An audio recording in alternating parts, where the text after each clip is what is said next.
Hallelujah, hallelujah, hallelujah. स्तोत्रसहित 125 अध्याय 1 ते 2.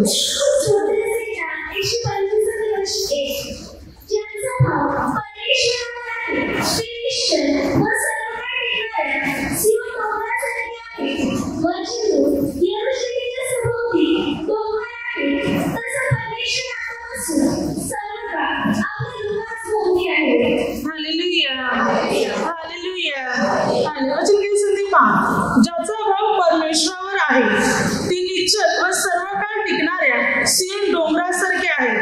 यरूशलेमच्या सभोवती डोंगर आहे तसा परमेश्वर आतापासून सर्व काळ आपल्या लोका सभोवती आहे. बायबल काय सांगते पहा, जे परमेश्वरावर भरोसा ठेवतात, प्रभूवर विश्वास ठेवतात, त्यांच्या भोवती राहणारा परमेश्वर आहे. जे देवाला शरण येतात, देवाला आपलं आश्रयस्थान बनवतात, अशा प्रत्येकाच्या भोवती परमेश्वर आहे. बायबल सांगते यरूशलेमच्या सभोवती जसे डोंगर आहे तसे परमेश्वर आपल्या सभोवती आहे. संरक्षण म्हणून, सुरक्षा म्हणून, संकटात सांभाळण्यासाठी किंवा आलेल्या सर्व अरिष्टापासून वाचविण्यासाठी परमेश्वर आपल्या लोका सभोवती राहतो.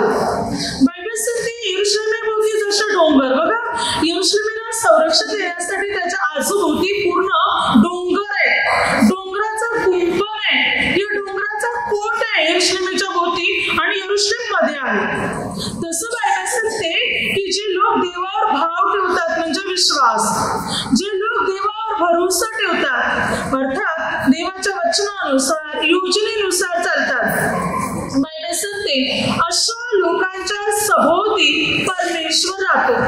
अशा लोकांच्या भोवती परमेश्वर राहतो त्यांना सुरक्षा देण्यासाठी आणि त्यांना सांभाळण्यासाठी. आता आपण प्रभूवर विश्वास ठेवणारे लोक, प्रभूचं वचन पाळणारे, प्रभूच्या नियमात चालणारे, प्रभूच्या आज्ञेचे पालन करणारे लोक आहोत. तर आपल्या प्रत्येकाच्या भोवती कोण आहे? परमेश्वर. आपल्या प्रत्येकाच्या भोवती परमेश्वर आहे आपल्याला सांभाळण्यासाठी, आपल्याला सुरक्षित ठेवण्यासाठी. प्रभू आपल्या सभोवती, आपल्या आजूभोवती उभा आहे. म्हणजे सैतानाने किती पान सोडत, किती तीर सोडत किंवा सैतानाने आपल्या विरुद्ध किती कट कारस्थाने किंवा रचो, पण देव आपल्या सभोवती आहे आपल्याला सांभाळण्यासाठी, आपल्याला सहाय्य करण्यासाठी. तो आपल्या बरोबर आहे. आलेले सैतानाचे सर्व चलते बाण मात्र प्रभू येशू विझवून टाकणार आणि आपल्याला वाचवणार, आपल्याला सुरक्षित ठेवणार, कारण प्रभू आपल्या सभोवती आहे. प्रभू आपल्या भोवती आहे. प्रभूच्या प्रेमाचं वेष्टन आपल्या भोवती घातलेले आहे. त्यामुळे आपण सुरक्षित आहोत आणि परमेश्वर आपली निगा राखते, आपली काळजी घेते. प्रभूमध्ये जीवन जगणाऱ्या लोकांना प्रभू सुरक्षा देतो. बघा आपण अनेक गोष्टी पाहतो, समज काही मात्र ऍक्टर लोक असतात, काही मंत्री लोक असतात, काही असे लोक ज्यांचं नाव गाजलेलं असते, भरपूर मोठे श्रीमंत लोक, त्यांच्या भोवती त्यांच्या बरोबर कोण असतात? पोलीस असणार, सैनिक असणार, त्यांच्या संरक्षणासाठी बॉडीगार्ड वगैरे असणार. का? जरी शत्रूने मात्र काही हल्ला केला तरी मात्र आम्ही या आमच्या मंत्र्याला, या श्रीमंत माणसाला किंवा याचं जे नाव गाजले ह्या व्यक्तीला आम्ही सुरक्षा देऊ शकणार. म्हणून संरक्षण कवचासाठी पोलीस, सैनिक त्याच्या जोडीला असतात. पण बायबल सांगते की जे लोक प्रभूवर भरोसा ठेवतात त्यांच्या जोडीला स्वतः परमेश्वर असतो. साऱ्या जगाचा मंत्री आपल्या लोकांच्या जोडीला असतो, आपल्या बरोबर. सामान्य व्यक्तीच्या जोडीला कोणी नसतं, पण आपल्या प्रत्येकाच्या जोडीला, आपण सामान्य असो कोणी असो, पण आपल्या जोडीला डायरेक्ट मंत्री संरक्षणासाठी उभा आहे. आपला परमेश्वर जो आपल्या सभोवती आहे, सुरक्षा द्यायला, आपल्याला सांभाळायला, सैतानाच्या मात्र सर्व डावपेच्या पुढे आपल्याला टिकाव धरण्यासाठी शक्ती पुरविणारा परमेश्वर आहे. तो आपल्याला सांभाळतो, तो आपल्याला सुरक्षित ठेवतो आणि कोणती इजा तो आपल्याला पोचू देत नाही, कारण तो आपल्या सभोवती, आपल्या भोवती आहे, आपल्याला मदत करायला, सहाय्य करायला. बघा ज्या वेळेला परमेश्वर त्याने इस्रायल लोकांना मिस्र देशातून बाहेर काढले, तेव्हा इस्रायल लोक मिस्र देशातून बाहेर निघाले तेव्हा पहा, जसे की अनुवाद 32 अध्याय 9 ते 12 वचनापर्यंत. कारण परमेश्वराचे लोक हाच त्याचा वाटा, याकूब हाच त्याचा वतनबा. तू त्याला वैराग प्रदेशात गोंगवणाऱ्या ओसाड रानात सापडला. त्याने त्याच्या सभोवती राहून त्याची निगा राखिली. आपल्या डोळ्यातल्या बाहुलीप्रमाणे त्याला सांभाळले. गरुड पक्षी आपले पोटे हलविते, आपल्या पिल्लावर तलपत असते, आपले पंख पसरून त्यावर त्यांना घेते व आपल्या पंखांवर वाहते, त्याप्रमाणे परमेश्वराने त्याला चालविले. कैसे बायबल. जेव्हा देवपित्याने इस्रायल लोकांना निवडले, मिस्र देशातून बाहेर काढले, तेव्हा देवपिता सभोवती त्यांच्या राहिला. सभोवती राहून त्यांची निगा राखली परमेश्वराने. एक गरुड पक्षी आपल्या पिल्लांवर तळपळत असते, आपल्या पिल्लांना पंखावर घेऊन वाहते. प्रभू म्हणतो, तसं मी तुम्हाला वाहिले, मी तुम्हाला सांभाळले, तुमच्या सभोवती राहून तुम्हाला सुरक्षा दिली. पण इस्रायल लोक रानातून, जंगलातून, मात्र नद्यातून, डोंगरातून, काठी झुडपातून मात्र प्रवास करत होते. पण तरी त्यांना कोणती इजा पोचली नाही. का? कारण परमेश्वर त्यांच्या सभोवती होता. ते जंगलात, ते रानात राहत होते. जंगलात, रानात अनेक प्रकारचे हिंस्र पशु आणि जनावरे जंगलात असतात. ना मात्र या जनावराने ना पशुने त्यांना इजा पोचवली, ना मात्र इस्रायल लोकांना काही त्रास झाला. 40 वर्ष त्यांनी रानातून, जंगलातून, डोंगरातून प्रवास केला. पण तरी सुद्धा रात्रंदिवस देव त्यांच्या सभोवती होता. अगदी मेघस्तंभाप्रमाणे, अग्निस्तंभाप्रमाणे त्यांच्या पुढे चालत होता, त्यांना सांभाळत होता. अनेक शत्रू उभे राहिले, अनेक शत्रूंची सेना इस्रायल लोकांवर चाल करून आली. तेव्हा देवाने शत्रू सेनेचा नायनाट केला आणि इस्रायल लोकांना सांभाळले. देव त्यांची काळजी घेत होता रानात, जंगलात सुद्धा. ते रानात राहत होते, जंगलात राहत होते, मात्र तरी त्यांना कोणती इजा पोचली नाही. 40 वर्षात 40 वेळेला पाऊस आले, उन्हाळे, थंडी हे सर्व ऋतूने काम केलं. पण तरी इस्रायल लोकांना भिजले ना, तापले ना, कापले, काही त्याला त्रास झाला नाही. ना थंडीचा, ना उन्हाचा, ना पावसाचा. देव त्यांच्या सभोवती होता. ना रेनकोट, ना छत्री, ना स्वेटर, ना ब्लँकेट, कोणतंही साधन नव्हतं. तरी ना त्यांना गरम झाले, ना पावसाने भिजले, ना थंडीने कापले, काहीच झालं नाही त्यांना. कारण देव त्यांच्या सभोवती होता. मानवापासून, प्राण्या पक्षापासून, जीव जंतूपासून, अगदी सर्व ऋतूपासून, सर्व गोष्टीपासून देवाने त्यांना सांभाळलं. हरेक गोष्टीपासून देवाने त्यांचे संरक्षण केले. खायला प्यायला सर्व त्यांना रानात, जंगलात प्रभूने पुरवलं. कारण देव त्यांच्या सभोवती होता. देवपिता त्यांची निगा राखत होता. बायबल सांगते, डोळ्यातल्या बाहुलीप्रमाणे देवाने त्याला सांभाळलं. डोळ्यातल्या बाहुलीप्रमाणे. आणि त्यांना कोणती इजा प्रभूने पोचू दिली नाही. अशा प्रकारे प्रभू येशू पिता, देवपिता त्याला सांभाळत होता. देव जर आपल्या सभोवती आहे तर आपल्याला चिंता करण्याची गरज नाही. तो आपल्या भोवती आहे, आपल्या बरोबर आपल्या आजूभोवती आहे, तर तो हरेक परिस्थितीत आपल्याला सांभाळणार. सभोवती म्हणजे आपल्या पुढे, मागे, आजूभोवती सर्व असलेला परमेश्वर आहे. मग पूर्व, पश्चिम, दक्षिण, उत्तर चार दिशातून आपल्याला सांभाळणारा परमेश्वर आहे. तो आपल्याला सांभाळतो, तो आपल्या सभोवती राहतो आणि आपल्याला सुरक्षा आणि संरक्षण देतो. तो आपल्या भोवती मात्र वात्सल्याचे, प्रेमाचे वेष्टन घालतो. स्तोत्रसंहिता 5:12. कारण तो नीतिमानाला आशीर्वाद देतो. हे परमेश्वरा, तू त्याच्या भोवती कवचाप्रमाणे कृपेचे वेष्टन घालितोस. प्रभू नीतिमानाला काय करतो? आशीर्वाद देतो. आणि प्रभू त्याच्या भोवती, त्याच्या सभोवती कृपेचे वेष्टन घालतो. म्हणजे जे नीतिमान, धार्मिक लोक आहेत, प्रभूचे नियम, आज्ञा, विधी पाळत आहे, त्यांच्या सभोवती परमेश्वर आहे आणि कृपेचे वेष्टन आहे त्यांना. देवाने त्याला कृपेने पांघरून घेतलेले, कृपेचं वेष्टन त्यांना घातलेले त्यांच्या आजूभोवती. म्हणजे त्यांच्या चारी दिशेला देवाची फक्त कृपा, देवाचा अनुग्रह, आशीर्वाद आहे त्यांच्या आजूभोवती. जे नीतिमान धार्मिक लोक आहेत त्यांच्या आजूभोवती कल्याण, उद्धार, तारण, प्रगती या सर्व गोष्टी असणार. आनंद, सुख, समाधान, सलीम ही त्यांच्या आजूभोवती असणार, कारण प्रभूने त्याला कृपेचे वेष्टन घातलेले, कृपेने देवाने त्याला पांघरून घेतलेले, वेढलेले कृपेने त्यांच्या आजूभोवती देवाची कृपा आहे, देवाचं सामर्थ्य त्यांच्या पूर्ण भोवती आहे. त्यामुळे त्यांची प्रगती होत जाणार, उन्नती होत जाणार, ते पुढे जाणार, ते यश प्राप्त करत जाणार, कारण परमेश्वर त्यांच्या भोवती आहे. देव पिता त्यांना सांभाळते, देव पिता त्यांना सहाय्य करते, म्हणून ते सभोवती, परमेश्वर पिता सभोवती आहे आणि तो त्यांना सहाय्य करतो.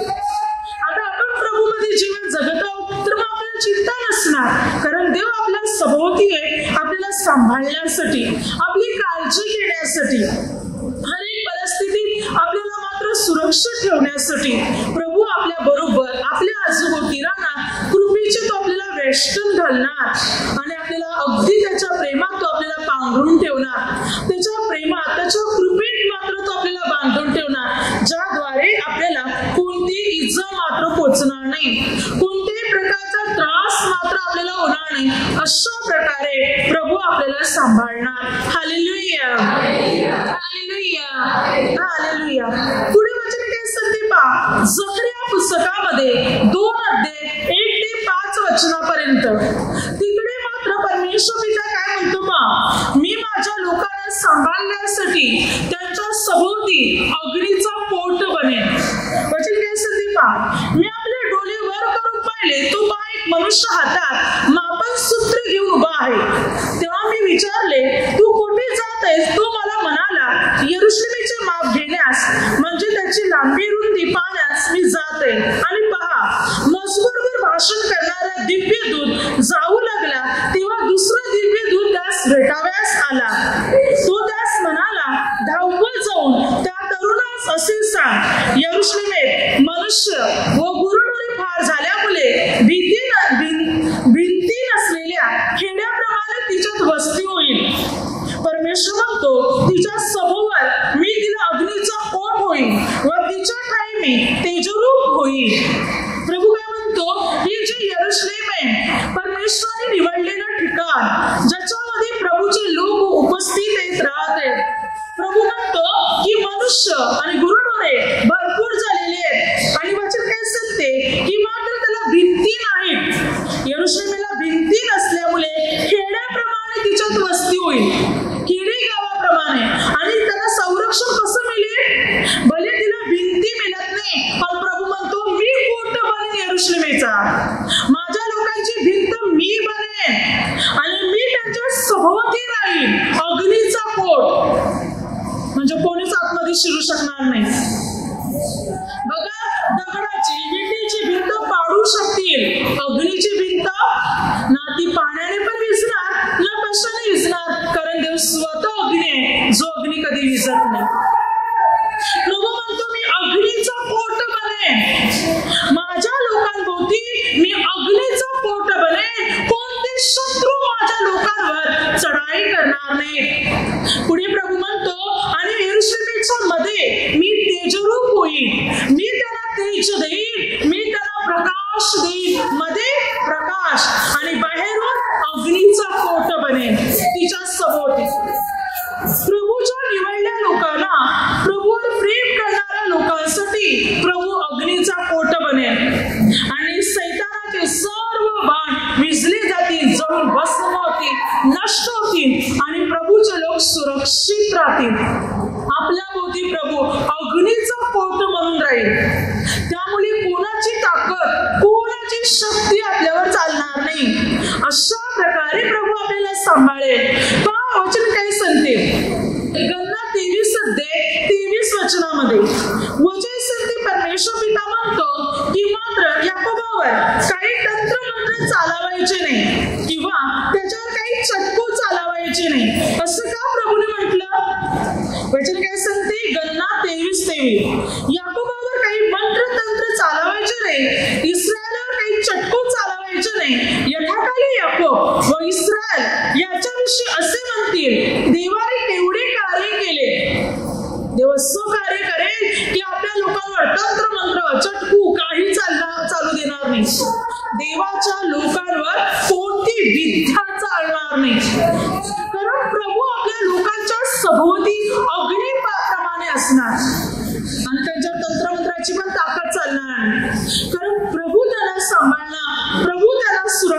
ठेवणं, प्रभूचा अनुग्रह, प्रभूची कृपा, प्रभूचं सामर्थ्य त्यांच्यामध्ये असणार.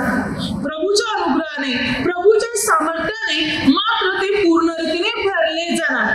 कारण प्रभू आपल्या सभोवती आपल्या बरोबर असणार. आपली काळजी घेण्यासाठी, आपल्याला सांभाळण्यासाठी, आपल्याला सुरक्षित ठेवण्यासाठी प्रभू येशू आपल्या भोवती आजभोवती असणार.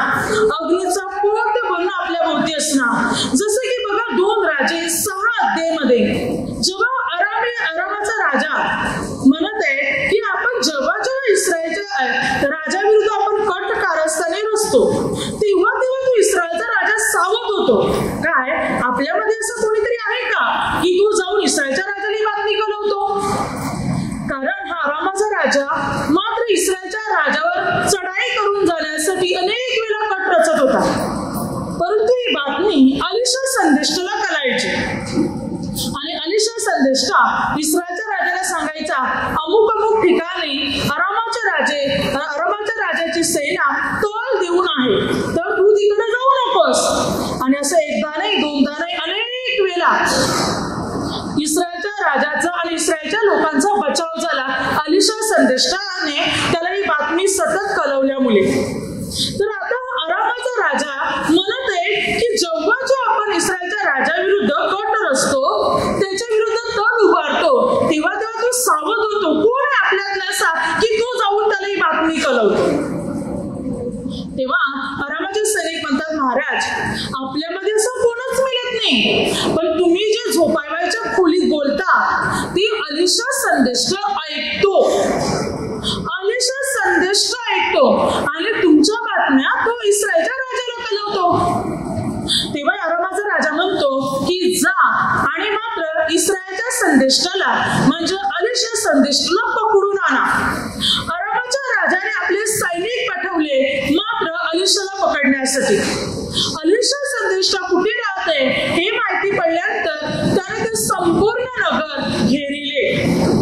तेव्हा अलिशा संदेष्टाचा जो चाकर होता तो सकाळी उठल्यावर पाहतो तर काय शत्रू सेनाने आपल्याला घेरलेले आणि मध्ये आता आपण सापडलेले. आपल्या आजूभोवती सर्व शत्रूची सेना आहे. तेव्हा तो अलिशा संदेष्टाला म्हणतो, हाय आता आपलं काय होणार? कारण शत्रू सेनाने आपल्याला पूर्ण रीतीने घेरलेलं आहे. तेव्हा अलिशा संदेष्टा त्याला काय म्हणतो की मात्र त्यांच्या पक्षाचे जितके त्याहूनही आपल्या पक्षाचे अधिक आहे. तेव्हा अलिशा संदेष्टा म्हणतो परमेश्वर पित्याला की देव पिता या माझ्या दासाच्या डोली उघड. 17 वचनात अलिशाने प्रार्थना केली, परमेश्वरा याच्या डोली उघड, याला दृष्टी दे. परमेश्वराने त्या तरुणाच्या डोली उघडले. तो पहा अलिशाच्या सभोवतालचा डोंगर, अग्नीचे घोडे व रथ यांनी व्यापून गेला आहे असे त्याला दिसले. शत्रू सेनाने अलिशा संदेशाला घेरले होते चारी बाजूनी, पण त्याहीपेक्षा देवाचे अग्नीचे घोडे मात्र अलिशाच्या भोवती होते. जरी शत्रू अलिशावर चाल करून आले असते तर ते भस्म झाले असते. जेव्हा अलिशा संदेशाच्या चाकराच्या डोली उघडले, आध्यात्मिक डोले, तेव्हा त्याने पाहिलं शत्रूने आम्हाला घेरलेले, पण आमच्या भोवती अग्नीचे घोडे आहेत देवाचे. आमच्यावर कोणच चढाई करू शकत नाही, कारण देव सभोवती उभा आहे संरक्षण द्यायला. तेव्हा अलिशा संदेष्टाच्या दासाला ही गोष्ट कळाली. मग अलिशा संदेष्टाने जे लोक अलिशा संदेष्टाला वेढले होते त्या लोकांविषयी त्याने देवाला म्हटलं, देवा या लोकांना आणले कर. तेव्हा ती शत्रू सेना आणली झाली आणि अलिशा संदेष्टाचं गाव नगर शोधू लागले. तेव्हा अलिशा संदेष्टा त्यांना शंभरणात नेले आणि मग अलिशा संदेष्टाने देवाकडे प्रार्थना केली, प्रभू यांचे डोळे उघड. जेव्हा त्यांचे डोळे उघडले तेव्हा त्यांना दिसलं की आपण तर शंभरणात आहोत. आता अलिशा संदेष्टा त्यांना सहजच मारू शकत होता किंवा इस्रायलचा राजाही त्यांना मारू शकत होता, कारण इस्रायलचा राजा शंभरणात राहत होता. तेव्हा इस्रायलच्या राजाने अलिशा संदेशाला म्हटलं, काय आम्ही यांना मारून टाकू का? तेव्हा अलिशा संदेशाने म्हटलं, नाही, यांना जेवायला वाढ, यांना खाऊन पिऊन आपल्या धन्याकडे जाऊ दे. आणि मग ते जेवले, खाऊन पिऊन तृप्त झाले आणि आपल्या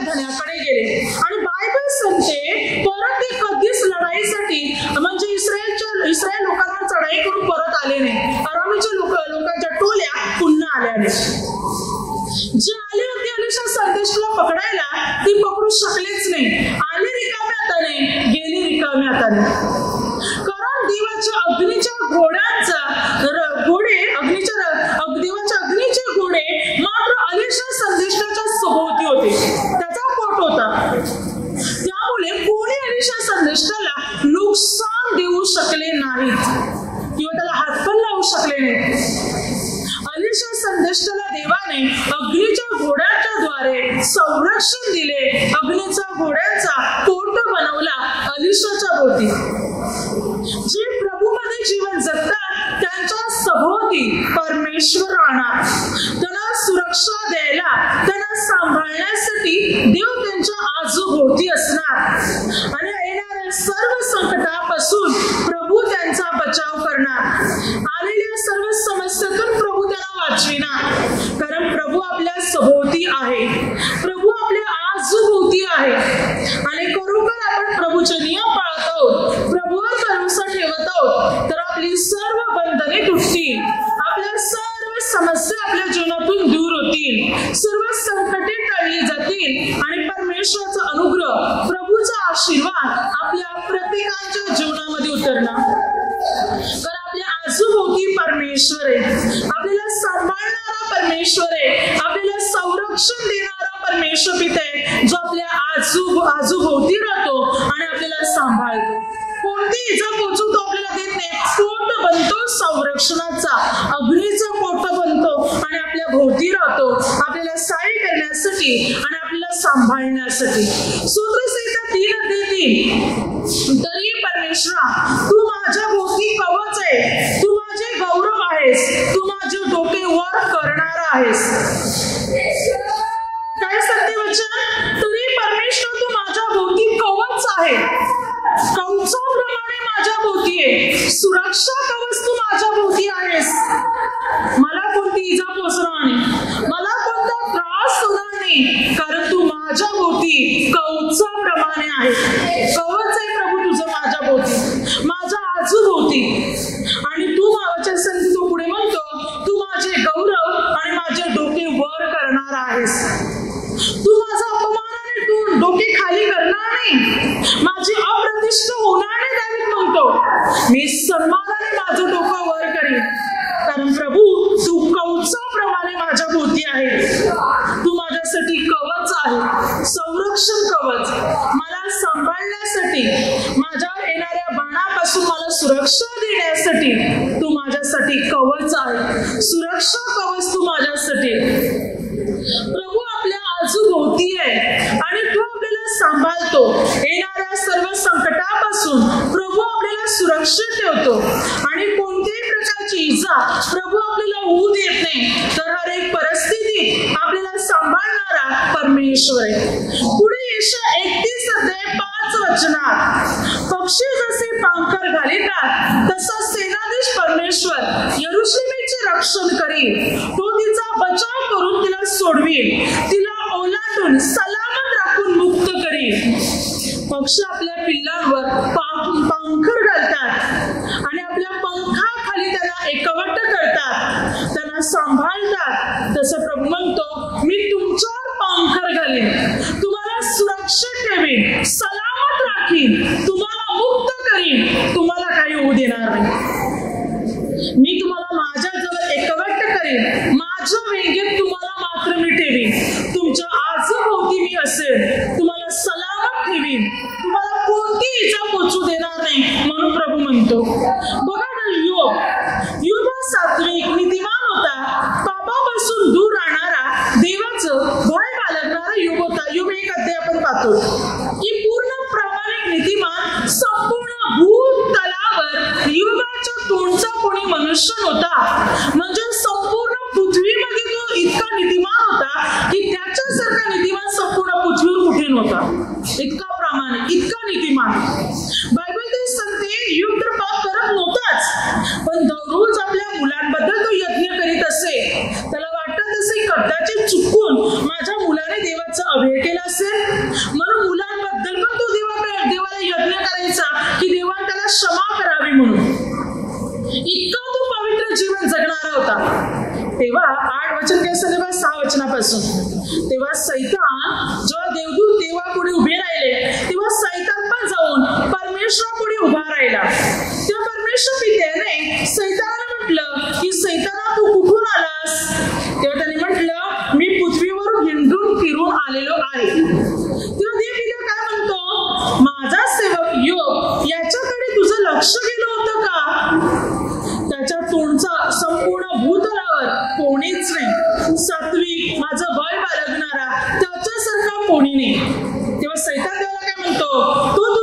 फुकट बालगतो.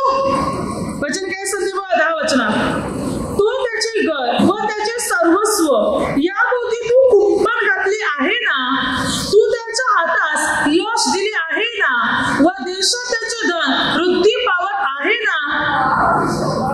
काय सांगतो सैतान? देव त्याला म्हणतो तू त्याचे घर आणि त्याचे सर्वस्व याच्या भोवती कुंपण घातले आहे ना. देव पित्याने योग आणि युगाच्या सर्वाभोवती कुंपण घातलं होतं. हे कोणी ओळखलं? सैतानाने. म्हणजे सैतान अगोदर युगाकडे आला होता, युगाचं नुकसान करायला, युगाला काहीतरी इजा पोचवायला. पण सैतानाचं काहीच चाललं नाही. त्याने अनेक प्रयत्न केले असणार, परंतु त्याचं काहीच चाललं नाही. कारण देवाचं कुंपण होतं या युगाच्या भोवती. कोट बांधलेला होता युगाच्या भोवती, देवाचा कोट.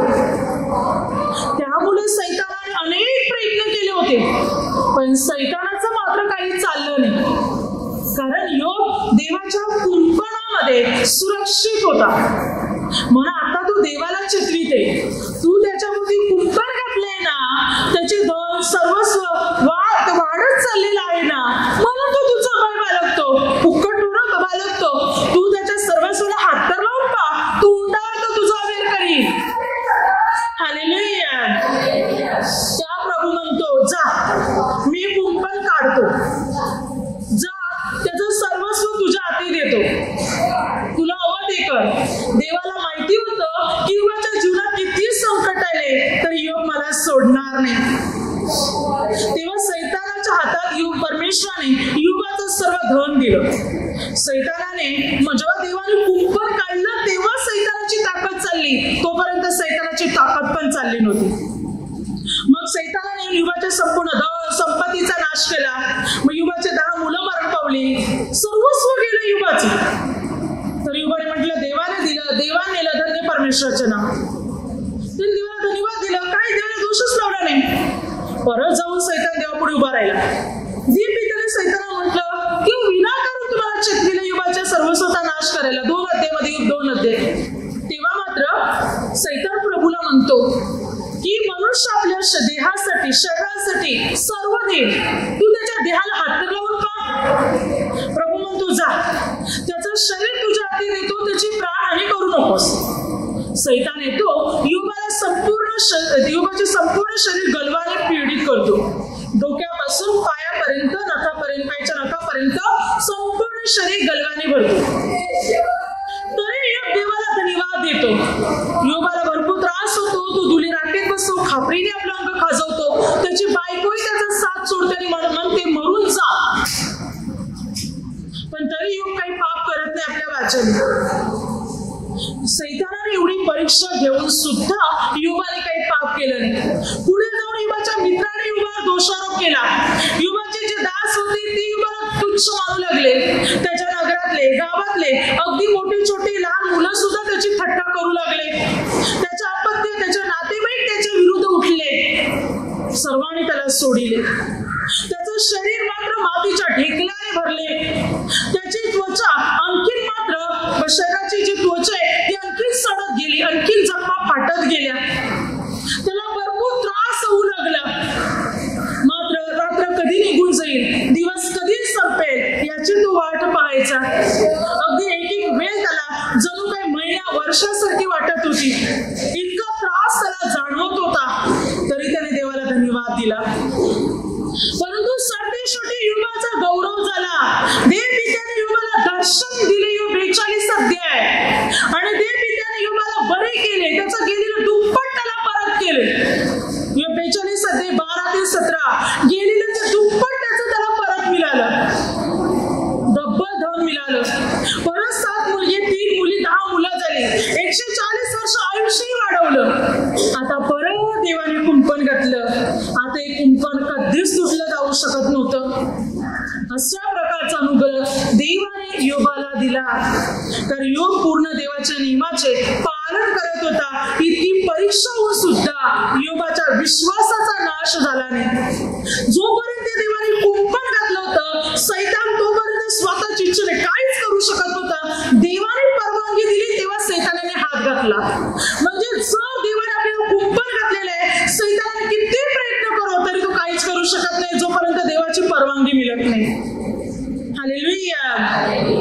देवाने आपल्या भोवती कुंपण घातलेले, आपल्या भोवती जर परमेश्वर स्वतः आहे तर सैतान, मनुष्य कोणी काही करो काहीच होणार नाही, कारण देवाचं कुंपण आहे आपल्या भोवती.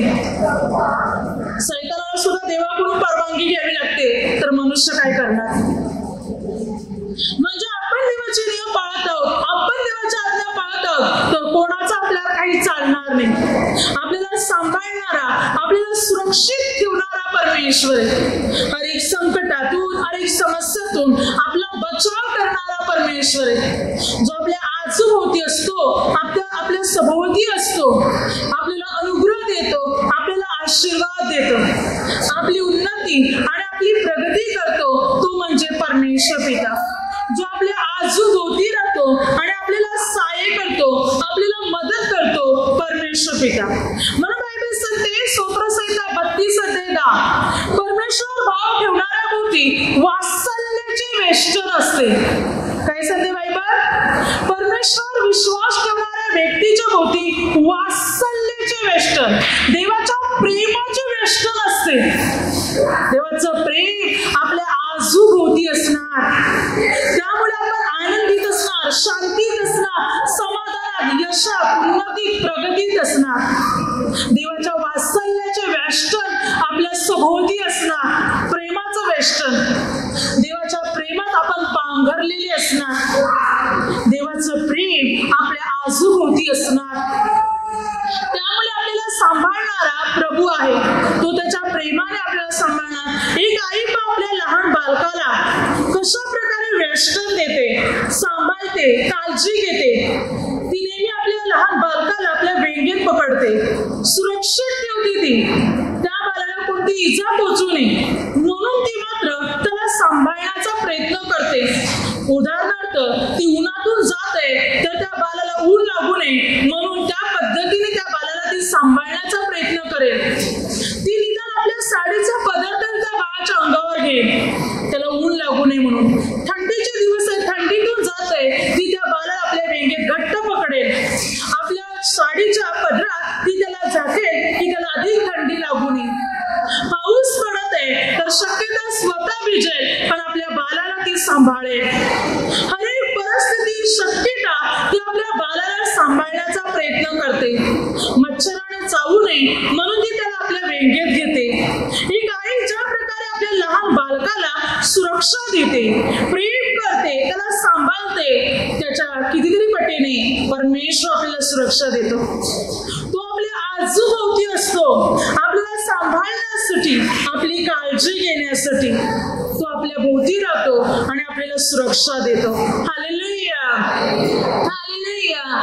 जर आपण प्रभूचं वचन आत्मसात करणार तर प्रभू आपल्याला अनुग्रह देणार, प्रभू आपल्याला आशीर्वादित करणार आणि प्रभू आपल्या जीवनामध्ये आपल्याला सर्व गोष्टी देणार. आपली काळजी घेणारा, आपल्याला सांभाळणारा प्रभू येशू आहे, जो आपल्या आजूभोवती राहतो आणि आपल्याला सांभाळतो. बघा बायबल काय सांगते यशामध्ये 60:18 देव पिता कशा प्रकारे आपल्या सभोवती कोट बांधतो. कसला कोट बांधतो का? वचन सांगते यापुढे तुझ्या देशात कसलाही जुलूम अगर तुझ्या सीमाच्या उजाडी व नाश याचे लाभी ऐकू येणार नाही. तारण माझा कोट, कीर्ती माझी वेश असे तू म्हणशील. काय सांगते वचन? तुझ्या सीमेच्या तू राहत आहे ना त्या गावात, त्या ठिकाणात, तुझ्या देशात जुलूम, अन्याय, नाश त्याचं नाव पण नसणार. तू जिकडे राहते प्रभू म्हणतो मी तुझ्या भोवती असा कोट बांधेल की तू म्हणशील तारण माझे कोट, कीर्ती माझा वेश असं तू म्हणशील. तुला तारणाचा कोट आणि कीर्तीची वेश तुझ्या पुढे उभारतील. तुझा आजूबाजूची जागा तारणाचा कोट बनेल, तुझी वेश, तुझा दरवाजा कीर्ती बनेल. तुला सन्मान मिळेल, तुझा उद्धार होईल, तुझं तारण होईल, कारण तुझ्या आजूभोवती तारणच असेल, आनंद असेल, उल्हास असेल, हर्ष असेल, तुझं जीवन आनंदात असेल मी तुझ्या आजूभोवती पण आनंदच ठेवेन. जो प्रभूमध्ये जीवन जगतो ना, प्रभू त्याच्या जीवनात, त्याच्या घरात, त्याच्या कुटुंबात, त्याच्या आजूभोवती आनंद ठेवतो. जीवनात प्रभू त्याच्या जीवनात शांती ठेवतो. त्याचे जीवन नेहमी आनंदाचे असते, उल्हासाचे असते, हर्षाचे असते, कारण तारण त्याच्या आजूभोवती असते. म्हणजे दुःखाला प्रभू त्याच्या जवळ पण येऊ देणार नाही. प्रभू आपल्या लोकांच्या जवळ दुःखाला पण येऊ देणार नाही, ना अरिष्टांना ना संकटांना जवळ पण येऊ देणार नाही. का? कारण प्रभू आपल्या भोवती असणार. बायबल तर सांगते सैतानाचा पण आपल्याशी संपर्क होऊ देणार नाही प्रभू. योहानाचे पहिले पत्र 5:18 जो कोणी देवापासून जन्मलेले तो पाप करीत नाही हे आपल्याला ठाऊक आहे. जो देवापासून जन्मलेला तो ख्रिस्त त्याला सुरक्षित ठेवतो आणि त्या दुष्टाचा संपर्क त्याला होत नाही. सैतानाचा पण आपल्याशी संपर्क होऊ देणार नाही परमेश्वर, त्याला पण आपल्यापासून दूर ठेवेल. आपण प्रभूमध्ये जीवन जगणारे लोक आहोत, प्रभूमध्ये वाढणारे लोक आहोत, तर संपर्क पण होऊ देणार नाही. आपल्या जवळ पण प्रभू सैतानाला किंवा वाईट करणाऱ्या लोकांना देव आपल्या जवळ पण आणू देणार नाही, संपर्क पण होऊ देणार नाही. आपल्याशी ती बोलभाषण पण करू शकणार नाही किंवा आपण पण त्यांच्याशी बोलभाषण करू शकणार नाही. दूर ठेवेल प्रभू त्यांना. देवाच्या संपर्क पण होऊ देणार नाही. जे देवाचे लोक आहेत देव त्यांना सांभाळणार आणि देव सैतानाला, दुष्ट कामाला, संकटांना, अरिष्टांना किंवा वाईट काम करणारे प्रभूपासून दुरावले लोकांना प्रभू दूरच ठेवेल, संपर्क पण होऊ देणार नाही. म्हणजे विचार करा प्रभू किती सुरक्षित ठेवेल आपल्याला, कोणतीच इजा पोचू देणार नाही जर आपण प्रभूमध्ये जीवन जगले तर. प्रभूमध्ये वाढत राहिले, प्रभूचे नियम पाळत राहिले, प्रभूच्या आज्ञा पाळत राहिले तर प्रभू पूर्ण आपल्याला सुरक्षित ठेवेल. पुढे म्हणजे संधी स्तोत्रसंहिता 34:7 परमेश्वराचा दूत त्यांचे भय धरणाऱ्या सभोवती छावणी देतो आणि त्यांचे संरक्षण करतो. काय सांगते बायबल? परमेश्वराचे भय धरणाऱ्या लोकांच्या सभोवती परमेश्वर पित्याचे दूत छावणी देतात. त्यांच्या आजूबाजूला उभेच राहणार देवाचे दूत संरक्षण द्यायला. छावणी देणार देवाचे दूत आणि देवाचे दूत त्यांचे संरक्षण करणार. आपल्या बरोबर आपल्या आजूभोवती देवाचे देवदूत असणार आणि ते आपल्याला छावणी देणार, ते आपल्याला संरक्षण देणार, आपल्या भोवती राहणार, आपल्यावर नजर ठेवून आपल्याला सांभाळणार. येणाऱ्या संकटापासून, अरिष्टापासून ते आपला बचाव करणार. परमेश्वराचे दूत जे आपल्याला सांभाळणारे, आपली काळजी घेणारे देवाचे दूत आहे, आपल्याला सुरक्षा देणारे परमेश्वराचे दूत आहे, जे हरेक संकटात, हरेक समस्यात आणि हरेक निराशात आपला बचाव करणार. आपल्याला कोणतीच इजा ते पोचू देणार नाही. देवाचे दूत आपल्या आजूभोवती मात्र उभे राहणार. पुढे वचन काय सांगते पहा, यशाया पुस्तकामध्ये 26 अध्यायामध्ये पहिलं वचन, त्या समय यहूदा देशातील गीत गातील, आमचे नगर तटबंदी केलेली आहे, कारण हेच त्याचे कोट व तट नेमिले आहे. काय सांगते बायबल? तेव्हा यहूदा देशातील गीत गातील, प्रभूचे लोक गाणे गातील की पहा आमचे कोट तारणाचे कोट आहेत, आमचे नगर तटबंदी केलेली आहे, कोणते शत्रू आमच्या घरात शिरणार नाही, येऊ शकत नाही. कारण देवाने आम्हाला कुंपण दिलेले आहे, ते आतमध्ये पण प्रवेश करू शकत नाही, येऊ शकत नाही.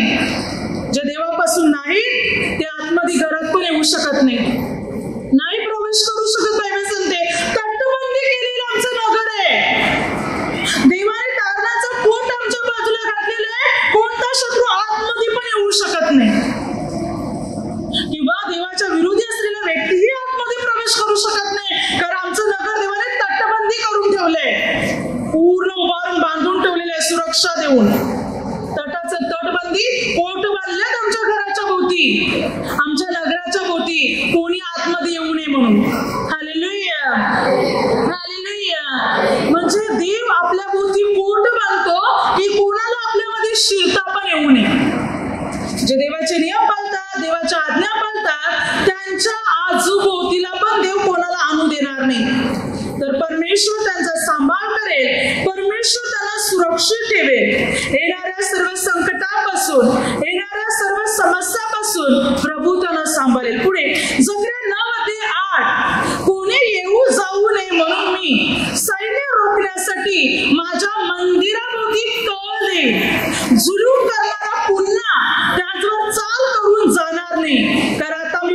प्रत्यक्ष आपल्या डोळ्याने पाहिले आहे. काय म्हणतो देवपिता? मी माझ्या मंदिराभोवती राहील, कोणी जुलूम करणारा माझ्या मंदिराच्या आत पण येऊ नये म्हणून मी माझ्या मंदिराभोवती तळ देऊन राहील, तिथेच डेरा ठोकेल, तिकडेच वस्ती राहील मी माझ्या मंदिराजवळ, की माझ्या मंदिरात कोणी जुलूम करणार येऊ नये म्हणून. हालेलुया. बघा, देवाच्या लोकांना देव कशी सुरक्षा देणार? जे प्रभूमध्ये जीवन जगतात, प्रभूचे नियम पाळतात, प्रभूच्या आज्ञा पाळतात, प्रभू त्यांच्या सभोवती राहणार, तळ देऊन राहणार. प्रभू म्हणतो मी तिकडे डेरा देईन, तिकडे वस्ती करीन, पण तुम्हाला सांभाळेल. जर खरोखर आपण देवाचे नियम पाळतो, देवाच्या आज्ञा पाळतो, तर देव पिता आपल्याला हरेक परिस्थितीत आपल्याला सांभाळणार, हरेक परिस्थितीत प्रभू आपली काळजी घेणार, येणाऱ्या संकटापासून प्रभू आपल्याला वाचवणार. देव आपल्या ठाई कृपेचे, वात्सल्याचे वेष्टन घालणार, प्रेमात तो आपल्याला पांघरणार, जर आपण त्याचे नियम पाळणार तर. म्हणून पूर्ण रीतीने प्रभूमध्ये चाला, प्रभूच्या वचनात चला, प्रभूच्या नियमात चला, कारण प्रभू आपल्या भोवती. आपल्याला चिंता करण्याची काहीच गरज नाही. कोणत्या अरिष्टाविषयी, संकटाविषयी, दुःखाविषयी, आपत्तीविषयी कसली चिंता करू नका. पूर्ण प्रभूवर भरोसा ठेवा, कारण प्रभू आपल्या आजूभोवती आहे, आपल्याला सांभाळण्यासाठी, आपल्याला सुरक्षित ठेवण्यासाठी, आपल्याला कोणती इजा पोचू नये म्हणतो आपल्या भोवती कुंपण घालतो, कोट उभारतो तो आपल्या भोवती, की आपण सुरक्षित राहावे म्हणून, आपल्याला कोणती इजा पोचू नये म्हणून. जो देवावर भरोसा ठेवेल, देव त्याला सहाय्य करेल. हालेलुया. हालेलुया. आता माझ्या शब्दाद्वारे जे काही चुकले असेल त्याबद्दल मला क्षमा असावी. हालेलुया. हालेलुया. हालेलुया.